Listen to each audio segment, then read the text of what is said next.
तो चलिए दोस्तों, आज हम इसे सॉल्व करके देखेंगे। देखिए दोस्तों, लगभग आपका सारा क्वेश्चन आपके बुक से ही होता है। तो क्वेश्चन नंबर 1 देखिए दोस्तों, रासायनिक सूत्रों को लिखें। मैग्नीशियम क्लोराइड सोडियम सल्फेट का जो रासायनिक सूत्र होगा आपको उसे लिखने बोला है।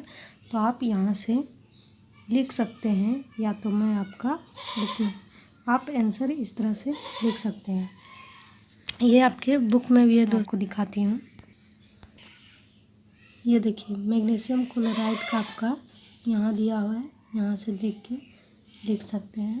पेज नंबर देखिए 90 दोस्तों, पेज नंबर 93 पर ये दिया हुआ है। ये देखिए, आप यहाँ से लिख सकते हैं। सोडियम सल्फेट का यहाँ पर आपका सूत्र है, देखिए। ठीक है दोस्तों, चलिए नेक्स्ट क्वेश्चन पर चलते हैं। देखिए दोस्तों, नेक्स्ट क्वेश्चन है कि विभिन्न प्रकार के खाद्य पदार्थों में स्थित फाइटोकेमिकल हमारी क्या सहायता करता है। तो ये भी आपके बुक से दिया गया है दोस्तों, मैं आपको दिखा देती हूँ। ये पेज नंबर 161 पर है। ये देखिए दोस्तों, ये जो आप पिक्चर, इन सभी में फाइटोकेमिकल्स मौजूद होते हैं और बहुत सारी चीज़ें। आप यहाँ से भी इसका आंसर दे सकते हैं आराम से, यहाँ से यहाँ तक। देखिए, पर मैं इस तरह से लिखूँ इसका आंसर। देखिए, विभिन्न प्रकार के खाद्य पदार्थों में उपस्थित फाइटोकेमिकल्स हमारी निम्नलिखित सहायता करती है। पहला नंबर, ये हमारी रोग प्रतिरक्षण प्रणाली यानी इम्यून सिस्टम को क्या करती है, मजबूत करती है। दूसरा, हृदय को ठीक तरह से काम करने में मदद करती है, यानी दिल को। फिर देखिए, हृदय हड्डियों, फिर तीसरा है दोस्तों, हड्डियों को मजबूत रखता है। तीसरा, कैंसर की संभावना को भी कम करता है। फिर आप अगला क्वेश्चन पर आ जाइए दोस्तों। अगला क्वेश्चन है,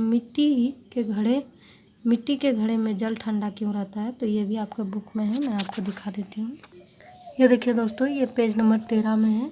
आप चाहें तो यहाँ से यहाँ तक इसका आंसर लिख सकते हैं, पर मैं देखिए कुछ इस तरह से लिखी हूँ कि मिट्टी के घड़े में जल यानी पानी वाष्पीकरण के कारण ठंडा रहता है। कहने का मतलब यह है कि दोस्तों कि घड़े में अत्यंत छोटे छोटे छिद्र होते हैं, जिससे अल्प मात्रा में जल घड़े से रिस कर निकलता रहता है। निकला हुआ जल घड़े का और जल का लुप्त ताप संग्रह करके निकल जाता है, जिसके कारण घड़े का पानी ठंडा रहता है। आप इस तरह लिख सकते हैं। फिर नेक्स्ट क्वेश्चन है आपका दोस्तों कि प्रतिदिन chowmein, egg roll, pastry, biryani आदि जैसे फास्ट फूड प्रकार के खाना खाने से क्या हानि पहुंचता है। तो ये देखिए दोस्तों, ये भी आपके बुक से दिया हुआ है, पहले मैं दिखा देती हूँ बुक में। ये देखिए दोस्तों, ऊपर में तालिका दी गई है और लिखा गया है कि इन कृत्रिम चीज़ों को बहुत अधिक नहीं खाना चाहिए। इन्हें खाने से विभिन्न प्रकार की शारीरिक तकलीफ या हृदय पीड़ित हड्डी या मस्तिष्क को हानि पहुंचता है। तो ये देखिए दोस्तों, इसका आंसर कुछ इस प्रकार हो जाएगा।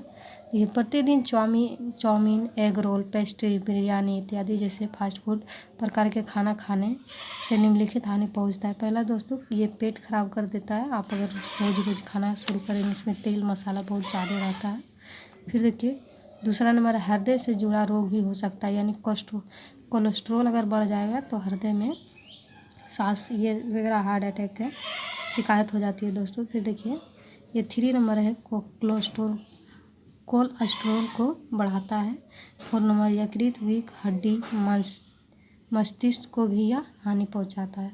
फिर ये देखिए दोस्तों, फिर आपका नेक्स्ट क्वेश्चन पर चलते हैं। नेक्स्ट क्वेश्चन है दोस्तों, प्रत्यक्ष संयोजन अभिक्रिया क्या है, एक उदाहरण दे। तो ये भी आपके बुक में दोस्तों, मैं दिखा देती हूँ पहले। ये देखिए दोस्तों, यहाँ पर आपका मतलब कि दिया हुआ है उदाहरण।